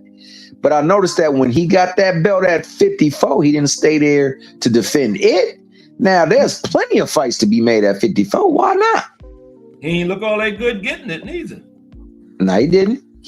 But that to be debated because some people say he caked. Some people say he won 9-3. Hey, Cass. Some people say he won 9-3. I don't know what fight they watched, but they say that. And that's wild, bro. I'm sorry. Definitely wasn't that wild. Now, I can honestly say in that Spence fight, he won every single round. And I've given the rounds that they even gave to Spence. I ain't think Spence won any of those rounds. He won he controlled that fight from the onset. Even when he wasn't doing anything. Yeah, it was hard to find when to get an Earl. No, you couldn't. I couldn't. And I'm an Earl Spence fan. I still would like to see if Earl is healthy and he's in the ring in ring condition. I would like to see the match at a weight that's applicable to both. But, I'm never going to get that because he knows right now I got a big fish. After I get this big fish, I'm up out of there. I'm not boxing no more. That's it. Now, if he loses, you think he come back to you? If Crawford loses? Either way, he's gone. He's gone. Okay. If he wins, there may be a way. He might make an exhibition fight with a Jake Paul, some stuff like that. Okay. Yeah. But I think competitively, no. I think he gets that big payday, the biggest he's made yet, because he's gotten a pretty big one with the Spence. If he gets another big one with what's his name, he good. He ain't fighting no more. Mel haven't fought since. He hasn't fought since. Nah, he sure hasn't. And got a big check and he good. But he about to come back. Wait. Isn't he about to fight though? Yeah, I heard he was. So it's been almost 2 years for him. Yeah, that was 20. Almost 2 years. 4, right? Yeah, we almost in 26. He ain't got a fight yet. Nope, not since then. So yeah, I mean, it is what it is, and I mean, I'm not holding these to these fighters because now the pay is to the point where you don't have to fight as often, and you don't have to worry about being sharp because you can get a payday and you can be Like, good for the rest of your days. yeah, Especially if you're getting a Canelo sized payday, because it's yeah, better that's than the any big payday you've gotten in all your career and ever gonna get, ever going to get. sweepstakes. Yeah, that's the one. And Crawford is getting ready to get it. You know, what do you Case in think about point, the fight? Oh, the go ahead. fight. No, the fight. You talking about the Canelo fight? And Crawford, yeah, Well, I think this. I think that Crawford is a tremendous boxer, and if he's hmm able to sustain the box, controlling the fight with his feet hmm yeah, and avoiding getting hit with big shots, he has a very good chance of pulling off the upset. For the people yeah. saying he's gonna knock him out or stop him, that's crazy. No, I don't know about that. no, But if that should happen, then I think that's the very end of Canelo because yeah, he's gotten hit by so many punchers, and Crawford is not a puncher. no, hell, I don't think he knocks He's a him out. technician that knows how to place his punches. You got to have a dominant performance to get the If decision, but he you ain't knocking him out. No. and I say that respectfully and affirmably by saying this. hmm Your boy Spence, did you think he was at his best in that ring that night? No, I don't think so. Did you think going into the ring he looked a little off? Yeah, something looked like something wasn't right from the dressing room all the way to the ring. We got all Not kind like of that stories about guy. what actually Hmm? we got all kind of stories about what actually Yeah, took place. I don't know if they're true or not, but I do right. know that he looked like he wasn't on his best footing. He didn't He look didn't look like he like he had normally it. looked for a fight. I Yeah, can say it that. looked like he was falling over himself in the first round, and that's without a punch even landing. Yet he Yeah. took punches, and punches busted him up and busted his face up and everything like that. That no other Spence fight has ever produced, taking mad punches, and no other Crawford fight has ever produced to other Yeah. opponents taking punches.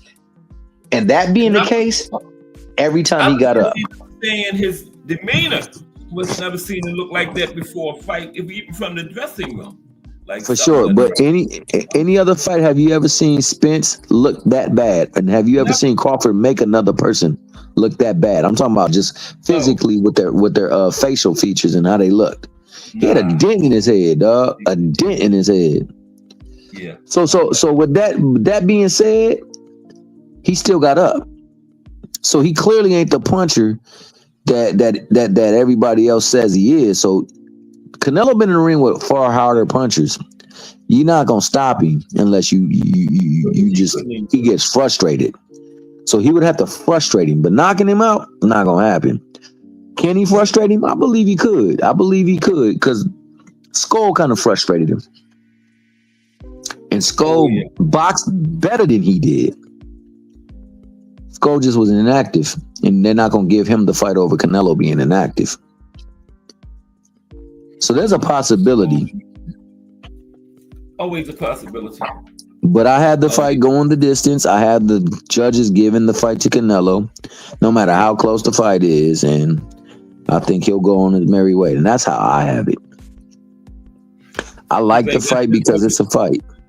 you think that's it for Canelo too? After this? Nah, Canelo's gonna No, fight. no, I think Canelo has one more. I think maybe two more fights, and then I think he fights the last fight. Now, and if Benavidez. I'm correct, I believe that last fight will be against Benavidez. That's what I've been saying for a And I while. believe that fight will make the most money in boxing for a long time. It will Yeah, it will go to number 3 on the list, probably that 3 is or 4. that is going to be a big one. If you do fight I think it Benavidez, does about 3 million. I think it does about 3 million. yeah, for sure. So Because I everybody think that wants that's how that. it's going to play. Yeah, I You know, mean, and I'm picking Canelo. yeah, I picked Canelo too. I think he wins the decision. And I'm I talking think in about one. Benavidez. Oh yeah, against Benavidez, I picked Canelo too. Mm-hmm. But I'm Yeah, I'm I'm I'm thinking it's much closer than I initially thought, given the fact that he's improving every fight. But so many people are thinking it's a foregone conclusion that Canelo won't fight him because he thinks Benavidez is going to beat him. That's not true At at all. all. At all. That's But I not do it. believe it has a lot to do with his fans. Yeah, If I'm the going to fans. give up my fans, then it's going to be when I give up the sport. I think that's more so than any. And let's not forget that Benavidez had 2 chances to activate his mandatory and never did. Didn't do it. Didn't do it. Yeah. And he So lost so on the scale, remember? yeah, so we can't leave that out too. So it's not all on Canelo. Just like it's not all on Tank. It's not all on Shakur. It's not all on Devin Haney. It's not all on Benavidez. It's a lot to do with a lot of things. And most important is what you said originally, the sanctioning bodies. Yep. That's who it's mainly. They have they have the utmost power. They can say, look, we want you to fight this person. And you're going to fight We him. want, Yep. and I think that doing that, the super champion should be amongst all three sanctioning or 4 sanctioning bodies now that we got 4. So That's a each good one would idea, right? recognize that super champion and would have to also make a Right. belt for them. Division. That's how all I 4. believe it should go. That's Me a great myself. idea. And well, in each division, all of them should recognize this. At least one person should be recognized by all 4. That's a good idea. Yeah. Great idea. Yeah. And make Yes. it more conglomerate. Make it more so Yeah. like they all 4 act as one. Mm-hmm. And they respect each other as one. And I think rankings should go and coincide with that too. Yeah. I think the rankings should follow the same logic. Like, yo, you can't have somebody that's Joe Smo we ain't never heard up in the rankings because somebody paid for it. No, you earn your Yeah. way in them rankings. Yeah, now Jake Paul, WBA said they're going to rank him, or did they do it yet? Remember? WBA? I'm pretty sure they're gonna do it because Jake Paul brings big money to the table. So yeah, they're gonna do it. He If was they can get a, in the top 20, 25, he hasn't top fought. 30. He hasn't fought anybody, but what he does do is bring people. He brings cheeks and seats. Like you said at the beginning, the money. The money, Cass. Yeah. The money, and you know when that money is right, anything is possible. Anybody can get ranked. If me or you could bring the money, they'd put us in the top 10 right now. Man, Don't sweat nobody. talk about it. It'll be that logo on the trunks. You would have some logo on your trunks right there to say Cass Sports with some gloves hanging on it. Because of the money. Because of the money. 3 million pay-per-views.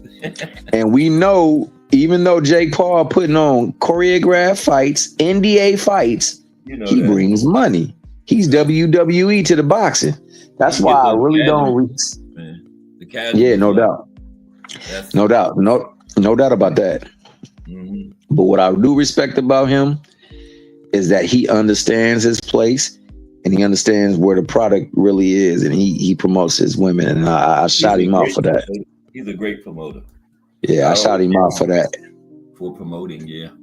And his prospects too, because it's MVP and an MVP prospects, so most valuable prospects. Yeah. So you know he's doing things. Whoever he's got on his team is helping him do things the right way, Yeah. and for that I cannot be mad at him. Nah. Hey, you can't knock the hustle, man. Not at all, man. I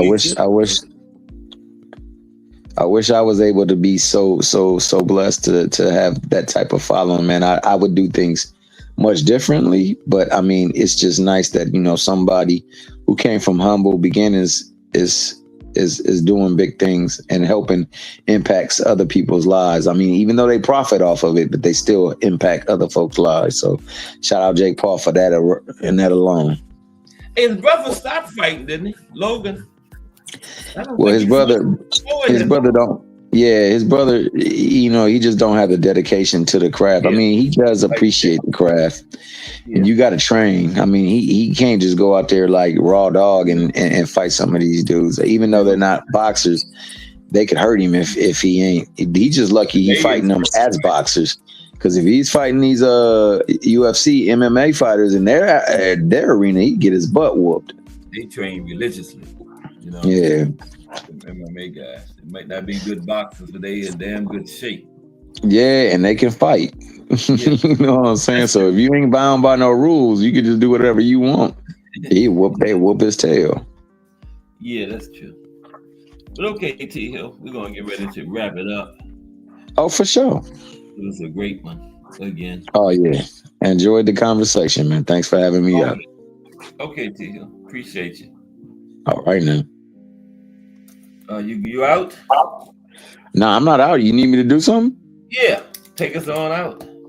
Oh, for sure. Well, Take us to hey, the and that note, Will, you are watching Cast Sports, the Boxtorian, the place where you can learn about all the history of boxing, from whether it's boxing around the world, greatest fights in the greatest states and venues, greatest fighters and divisions, and also people who innovated and brought levity to the sport of boxing. You can find it here at Cass Parts, the Boxtorian.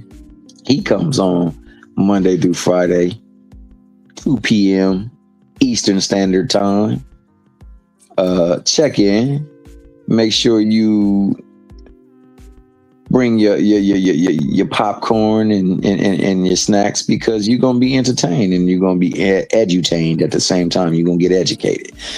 Shout out to the people who are just watching, have not commented in the chat, have not graced the panel, man. We always greatly appreciate you. You are most welcome here, and we encourage you to participate because we like nothing more than to discuss boxing. Here it is a peer discussion. Here is appreciation for the sport and those who have attributed it to the sport. Here is no downplaying folks and talking down upon folks and insulting or any of those things that we do right now. We just talk it and we like to entertain ourselves with the talk. So at the same time, we can educate ourselves. Shout out to the chat, man. We had Bruce Gas, Boxing, Jazz, and more. That great brother of cannabis education and entertainment. Salute that great brother. We had Big Block, the bigger figure. Salute him coming in. Define irony. The ringside reporter of Puerto Rican descent, Miss Terry Akers, the sister-in-law. Appreciate her. We had, I believe we had Syriat La Israel. Shout out to him. Stopping through. Y'all Israel. The drunken Irishman. Salute to him. Drink those beers. Crush the Mickey Freaky legend, aka the Master of Cinnamon, aka the greatest man alive. Shout out to that great brother Crush. And remember, in the morning, get your coffee and donuts. Eastern time, I think that's around 6. Tune in and you will be entertained. Shout out Al Booger, the prototype professor. Shout out Mike Mazik, the champ. Mrs. Kaz, the better half. And shout out to you who did not participate. Remember, you always can speak, you always can text, you always can hit the like button, you always can send a super chat, send a cash out.